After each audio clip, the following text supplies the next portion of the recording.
বাংলাদেশ থেকে প্রতি বছর গোটা পৃথিবী মিলে যে কোরআনুল কারীমের হাফেজদের প্রতিযোগিতা হয়, প্রত্যেক বছর মাঘে রমজান মাসে বাংলাদেশের গর্বিত মায়ের গর্বিত সন্তানেরা প্রত্যেক বছর তারা সারা পৃথিবীকে পিছনে ফেলে 1 নাম্বার চ্যাম্পিয়ন হয়ে বাংলার মান আর শানকে তারা উজ্জ্বল করেছে। আওয়াজ করে কোন আল্লাহু আকবার। আল্লাহর নবী ডাক দিয়ে বলেন, যেই ব্যক্তি কোরআনুল কারীম পড়ে, সর্বপ্রথমে কোরআনুল কারীম পড়া লাগবে। এই কোরআনুল কারীম পড়াটা আপনার আমার জন্য ফরজ। আল্লাহ তাবারক তাআলা মেসেজ দিলেন, অনেকেই মনে করে আমার জন্য কঠিন, কিন্তু আল্লাহ রাব্বুল আলামিন ডাক দিয়ে বলেন, ওয়ালাকাদ ইয়াসসারনাল কুরআনা লিযিকরি ফাহাল মিন মুদ্দাকির।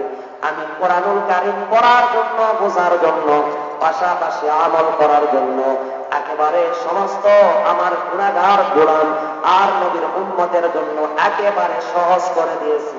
এ বান্দা কে আছো, তোমরা কি কোরআনুল কারীম পড়বা না? এ কোরআনুল কারীম কি ধরবা না? এজন্য আল্লাহর নবী বলেন, যে সমস্ত গুনাহগার গোলামেরা, আমার গুনাহগার উম্মতেরা আল্লাহ রাব্বুল আলামিনের কোরআনুল কারীম আগে পড়ে, পড়ার পরে কোরআনুল কারীম বর্ণিত হালাল গুলোকে হালাল হিসাবে জানে এবং মেনে নেয়, আর হারাম গুলোকে জানার পরে, বোঝার পরে, মানার পরে হারাম কাজ থেকে দূরে চলে আসে, আল্লাহর নবী বলেন, আদখালাহুল্লাহুল জান্নাহ। আল্লাহ তাবারক তাআলা তার 1-2টা নয়, এই দুনিয়ার সমান নয়, গোটা পৃথিবীর সমান একটা পৃথিবী নয়, 10 দুনিয়ার সমান জান্নাত একজন কোরআনুল কারীমের ধারক বাহক আর আমল কর্মে ওয়ালাকে দান করবে। আওয়াজ করে কোন আল্লাহু আকবার। কোরআনুল কারীমের হাফেজকে, কোরআনুল কারীমের ধারক আর বাহককে তো দান করবেনই এই বেনিফিট, সেই সাথে সাথে কোরআনুল কারীমের পিতামাতাকে আল্লাহ তাবারক তাআলা কিয়ামতের ময়দানে, কঠিন দিনে, ভয়াবহ বিভীষিকার দিনে বিশাল সম্মানে ভূষিত করবেন। আওয়াজ দিয়ে কোন আল্লাহু আকবার। আল্লাহ তাবারক তাআলার হাবিব বলেন, কোরআনুল কারীমের ধারক আর বাহকের পিতামাতার মাথায় আল্লাহ তাবারক তাআলা এমন একটা নূরের টুপি, নূরের মুকুট, নূরের তাজ পরায়া দিবেন, যেই নূরের টুপিটা সূর্যের আলোকেও হার মানাবে। যদিও কিয়ামতের ময়দানে সূর্যটা নিকটে, কিন্তু কোরআনুল কারীমের ধারক আর বাহকের পিতামাতার মাথার তাজ সূর্যের আলোর চাইতে দ্বিগুণ হবে। আওয়াজ দিয়ে কোন আল্লাহু আকবার। কিন্তু মুসলমান কপাল পোড়া জাতি, সন্তানকে বাংলা শিখাবে, ইংলিশ মিডিয়ামে পড়াতে গিয়া যদি মালয়েশিয়ায় পাঠাতে হয় তাও পাঠাবে, কিন্তু সন্তানকে কোরআন পড়াবে না। কপাল পোড়া জাতি, এরা মনে করে মাদ্রাসায় যারা পড়ে তারাই বুঝি শুধু ভিক্ষা করে, তারাই বুঝি শুধু ভিক্ষুক, আর আমরা সাধু, আমরা সন্তানকে মাদ্রাসায় দিব না, দিতে চাই না। জোরে বলেন ঠিক কিনা? এভাবে তো দিন চলে যাচ্ছে, দিন উঠে যায়। আপনি কি জানেন, বাংলাদেশ থেকে প্রতি বছর গোটা পৃথিবী মিলে যে কোরআনুল কারীমের হাফেজদের প্রতিযোগিতা হয়, প্রত্যেক বছর মাঘে রমজান মাসে বাংলাদেশের গর্বিত মায়ের গর্বিত সন্তানেরা প্রত্যেক বছর তারা সারা পৃথিবীকে পিছনে ফেলে 1 নাম্বার চ্যাম্পিয়ন হয়ে বাংলার মান আর শানকে তারা উজ্জ্বল করেছে। আওয়াজ করে কোন আল্লাহু আকবার। আমার প্রিয় ভাইরা, প্রিয় বাবারা, তাহলে কোরআনুল কারীমের সংস্পর্শে এসে মাদ্রাসায় ছাত্র দিয়ে কিয়ামতের ময়দানে নূরের টুপি নেওয়ার দরকার। জোরে বলেন আছে না? অনেকে মনে করবেন, হুজুর আমার তো ছেলে পেলে নাই, অনেক বয়োজ্যেষ্ঠ মানুষ এসেছেন। আলহামদুলিল্লাহ, আমার এলাকার অনেক মানুষই এসেছেন, নিয়ে আসেন। আমার চাচারাও এসেছেন, এই যে হাসতেছেন। আল্লাহর কাছে দোয়া করছি, আল্লাহ পাক যেন আমার কলিজার টুকরা গ্রামের মানুষগুলোকে কিছু না পারুক, আল্লাহ পাক যেন তার জান্নাতুল ফেরদাউসে একটা জায়গা করে একটা ঘর বানায়া দেন। আওয়াজ করে কোন আল্লাহুম্মা আমিন। এরা এসেছে তো আরো পরে আসবো, কিন্তু ওনারা এসেছেন যে ভাতিজা ওয়াজ করবে, আমরা একটু শুনবো।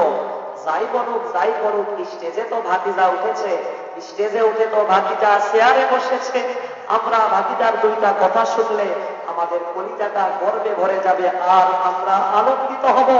এতটুকু আশা নিয়ে তারা এসেছে, আল্লাহ পাকের কাছে আমার এলাকাবাসী সহ দুর্গাপুর গ্রামবাসীর সকলের জন্য দোয়া চাচ্ছি, আল্লাহ পাক যেন আমাদের সকলকে খাস আল্লাহর বান্দা, আল্লাহর ওলি বানায়া এই কোরআনের মজমা থেকে বাড়িতে ফিরায়া দেন। আওয়াজ করে বল আল্লাহুম্মা আমিন। তাহলে কোরআনুল কারীমের তেলাওয়াত বাড়ানোর জন্য হাফেজে কোরআন করার লক্ষ্যে মাদ্রাসায় ছাত্র দিতে রাজি আছেন তো ইনশাআল্লাহ? এই দেশটা ওলি আল্লাহর দেশ, জোরে বলেন ঠিক কিনা? এটা তো 12 আউলিয়ার দেশ। এই দেশে এত আল্লাহর ওলি, এত পীর আছে, অন্যান্য দেশে নাই।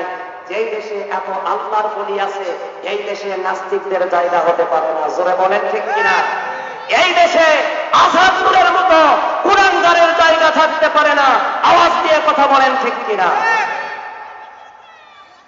এই ওলি আল্লাহর বাংলাদেশ, এই শহীদ গাজীর বাংলাদেশ, রহম করুন আল্লাহ, কবুল করুন আল্লাহ। আল্লাহ তোমার পথের পথিক যারা, আমরা তাদের বংশধর, আমরা তাদের বংশধর, তাদের পথে তাদের মতে কবুল করুন আল্লাহ, রহম করুন আল্লাহ, কবুল করুন আল্লাহ, রহম করুন আল্লাহ। বলেন এই ওলি আল্লাহর বাংলাদেশ, এই শহীদ গাজীর বাংলাদেশ, তাদের পথে তাদের মতে কবুল করুন আল্লাহ, রহম করুন আল্লাহ। এই শাহ জালালের বাংলাদেশ, শাহ কোরআনের বাংলাদেশ, জোরে বলেন ঠিক কিনা? আওয়াজ করে কোন ঠিক কিনা?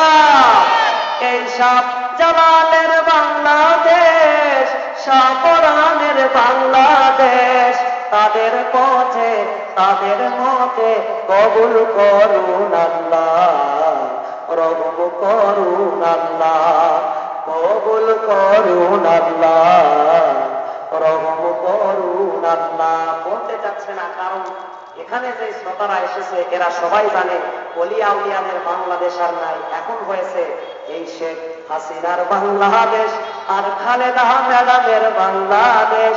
সিপাই করছি আমরা, 200 টাকা কেজি সোয়াবিন খাও তোমরা, জোরে বলেন ঠিক কিনা? এই আওয়াজ করে বলেন ঠিক কিনা? আরে কারো বিরোধিতা নয়, আপনারা মনে করেছেন হুজুর এগুলো কি বলে, এটা তো তাদের দেশ। আসলে বাংলাদেশ কারো বাপের, কারো স্বামীর সম্পদ নয়, এই সম্পদ সকলের। আমরা এই বাংলাদেশের সুনাগরিক, আমরা এই দেশের জন্য রক্ত দিয়েছি, এই দেশে আমাদের সকলের স্বাধীনতা আছে। আওয়াজ দিয়ে কথা বলেন ঠিক কিনা? সুতরাং একটু মালপত্রের দাম কমিয়ে দিয়ে গরিবগুলোকে বাঁচানোর দরকার, জোরে বলেন আছে না নাই? আল্লাহ পাক যেন সকলকে কবুল করেন।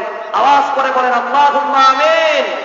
জিকির করেন লা ইলাহা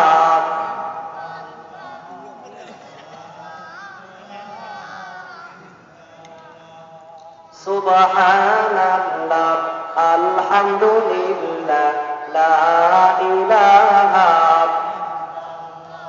জোরে লা ইলাহা আল্লাহু আল্লাহ জিকির করো, ইয়ো নবীর কালেমা পড়ো, এক আল্লাহকে সিজদা করো, তুম থাকিতে তারে ডাকো, আল্লাহু আল্লাহ আল্লাহু আল্লাহ আল্লাহু আল্লাহ লা ইলাহা, মহব্বতে লা ইলাহা লা ইলাহা ইল্লাল্লাহু মুহাম্মাদুর রাসূলুল্লাহ। জবান ছেড়ে বলেন সাল্লাল্লাহু আলাইহি ওয়াসাল্লাম। প্রিয় ভাইরা, সুতরাং কোরআনুল কারীমের আওয়াজকে কেউ বন্ধ করতে পারবে না। যারাই বন্ধ করতে আসবে, কোরআনুল কারীমের সম্মোহনী বাণীগুলো আরো বেশি প্রচার আর প্রসার হবে। যারা চক্রান্ত করে বন্ধ করে দেওয়ার পায়তারা করবে, আল্লাহ পাক যুগে যুগে তাদেরকে নিঃস্ব করে নিশ্চিহ্ন করেছেন। দুনিয়াতে আজও যারা চক্রান্ত করবে তাদেরকেও আল্লাহ ধ্বংস করবেন। জোরে বলেন ঠিক কিনা? আমার প্রিয় ভাইরা, প্রিয় বাবারা, খেয়াল করেন, আল্লাহর নবী কোরআনুল কারীম পাওয়ার পরে যখন দ্বীনের দাওয়াত দেওয়া আরম্ভ করলেন, আল্লাহর নবীর প্রতি তারা লবণ লাগালেন, আল্লাহর নবীকে মিথ্যাবাদী বললেন, আল্লাহর নবীকে মাজনুন বললেন।